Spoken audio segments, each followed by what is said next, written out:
Hello friends, வணக்கம் and welcome to my favourite recipes Tamil. இன்னைக்கு ஒரு ஸ்நாக்ஸ் ரெசிபி பார்க்கலாம்.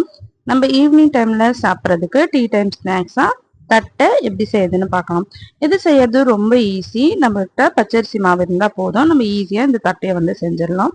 இதை ஒரு 10-15 நாள் வரைக்கும் நம்ம ஒரு ஏர் டைட் கண்டெய்னர்ல போட்டு வச்சுக்கிட்டோம்னா கிறிஸ்பியாகவே இருக்கும். இப்போ வாங்க எப்படி செய்யுதுன்னு பார்க்கலாம். ஸோ இந்த தட்டை செய்யறதுக்கு நமக்கு வந்து ஒரு 1/4 கிலோ அளவு பச்சரிசி தேவை. ஸோ நீங்கள் வீட்டில் வந்து காய வச்சு அரிசியை வந்து நல்லா காய வச்சு அரைச்சிக்கலாம். இல்லைன்னா வந்து கடையில் வைக்கிற இடியப்பமாவே நீங்கள் வாங்கிக்கலாம். இப்போ வந்து மிக்சி ஜாரில் ஒரு 10 பல் பூண்டு, ஒரு 3-4 காஞ்ச மிளகாய், கொஞ்சமாக தண்ணி விட்டு இதை நல்லா வந்து மைய அரைச்சி எடுத்துட்டு வந்துக்கோங்க. ஸோ இந்த அளவுக்கு அரைச்சி எடுத்துட்டு வந்துக்கோங்க. இப்போ வந்து ஒரு பெரிய பாத்திரம் வச்சுக்கலாம். அதில் வந்து அரிசி மாவு நல்லா ஜலிச்சு சேர்த்துக்கோங்க. நான் வந்து வீட்டில் அரைச்ச அரிசி மாவு தான் சேர்த்துருக்கேன். நீங்கள் கடையில் விற்கிற மாவும் சேர்த்துக்கலாம். இப்போ இது கூட நம்ம அரைச்ச அந்த பூண்டு மிளகாய் விழுத சேர்த்துக்கலாம். இதுக்கு வேற எந்த மாவும் தேவையில்லை, அரிசி மாவு மட்டுமே போதுமானது. நல்லா வந்து முறுமுறுப்பாக இருக்கும் சாப்பிட்றதுக்கு. இப்போ வந்து எள்ளு சேர்த்துக்கலாம். நான் வந்து வெள்ளை எள்ளு சேர்த்துருக்கேன். உங்ககிட்ட கருப்பு எள்ளு இருந்து நீங்க அதை கூட சேர்த்துக்கலாம். சேர்த்துட்டு இப்போ வந்து எண்ணெய் வந்து சூடு பண்ணிக்கோங்க. தட்டை செய்யறதுக்கு அதுல இருந்து ஒரு 2 குழிக்கரண்டி எண்ணெய் வந்து இதுல ஊத்திக்கோங்க. அப்பதான் நல்லா வந்து கிறிஸ்பியா இருக்கும். அதனால சூடான எண்ணெய் வந்து ஒரு 2 குழிக்கரண்டி ஊத்திக்கோங்க.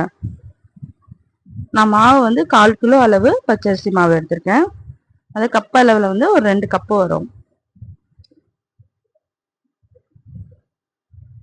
ஸோ எண்ணெய் ஊற்றிட்டு இது கொஞ்சம் நேரம் அப்படியே இருக்கட்டும். இப்போ வந்து நம்ம தண்ணி வந்து சூடு பண்ணிக்கலாம்.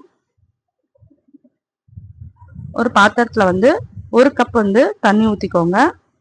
ஸோ நம்ம தட்டை செய்யறதுக்கு தேவையான அளவு உப்பும் இதுலேயும் வந்து சேர்த்துக்கோங்க. சேர்த்துட்டு இதை நல்லா வந்து நம்ம கொதிக்க விட்டுக்கலாம். தண்ணி நல்லா வந்து சூடாகட்டும். அந்த உப்பெல்லாம் வந்து அந்த தண்ணியிலே வந்து கரையணும். கரைஞ்சப்புறமா இது வந்து ஸ்டவ் ஆஃப் பண்ணி இதை அப்படி வச்சுக்கோங்க. இப்போ வந்து மாவை நல்லா நம்ம கலந்து விட்டுக்கலாம். அந்த எண்ணெயோடய சேர்த்து கலந்து விட்டுட்டு இந்த சூடான தண்ணியை கொஞ்சம் கொஞ்சமாக ஊற்றி நல்லா வந்து மாவை வந்து பிசைஞ்சுக்கலாம்.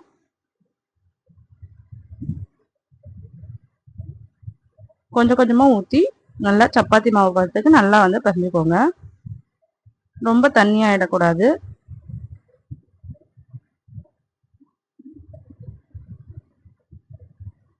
நம்ம மாவு எந்த அளவுக்கு சாஃப்டாக பிசைகிறோமோ அந்த அளவுக்கு தட்டை வந்து நல்லா வந்து கிறிஸ்பியாக வரும். நல்லா அழுத்தி பிசைஞ்சுக்கோங்க. பாருங்க மாவு நல்லா வந்து பிசைஞ்சாச்சு. இந்த அளவுக்கு பிசைஞ்சிட்டு இது ஒரு 5 நிமிஷம் அப்படியே இருக்கட்டும். 5லேருந்து ஒரு 10 நிமிஷம் இது அப்படியே இருக்கட்டும். இப்போ வந்து இதை பொரிக்கிறதுக்காக எண்ணெய் வந்து நல்லா சூடு பண்ணிக்கோங்க. இப்போ இந்த மாதிரி சின்ன பீஸாக மாவு எடுத்துட்டு இந்த மாதிரி கையில் தட்ட முடிஞ்சால் கையில் தட்டிக்கோங்க. இல்லைன்னா ஒரு தட்டில் எண்ணெய் தடவிட்டு இந்த மாதிரி மெலிசாக வந்து தட்டி எடுத்துக்கோங்க. எண்ணெய் தடவினா ஈஸியாக எடுக்க வந்துடும். தட்டிட்டு இது அப்படியே சூடான எண்ணெயில் வந்து நம்ம போட்டு பொரிச்சு எடுத்துடலாம்.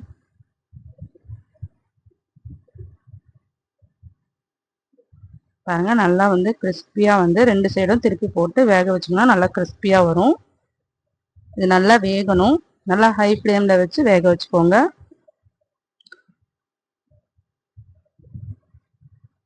பாருங்க இந்த அளவுக்கு கலர் சேஞ்ச் ஆகிருக்கணும். சேஞ்ச் ஆன அப்புறமா தட்டையை வந்து எடுத்துருங்க. இப்போ நம்ம வச்சிருக்க எல்லா மாவையும் நம்ம வந்து தட்டை வந்து போட்டு எடுத்துடலாம். உங்களுக்கு எந்த அளவுக்கு மெலிசா தட்ட முடியுமோ அந்த அளவுக்கு மெலிசா தட்டினீங்கன்னா நல்லா கிறிஸ்பியாக கிடைக்கும்.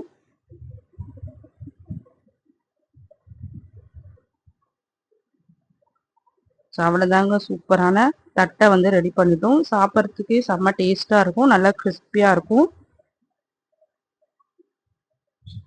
ஸோ நீங்களும் இதை ட்ரை பண்ணி பாருங்கள். ட்ரை பண்ணிவிட்டு எப்படி இருந்ததுன்னு கமெண்ட் பண்ணுங்கள்.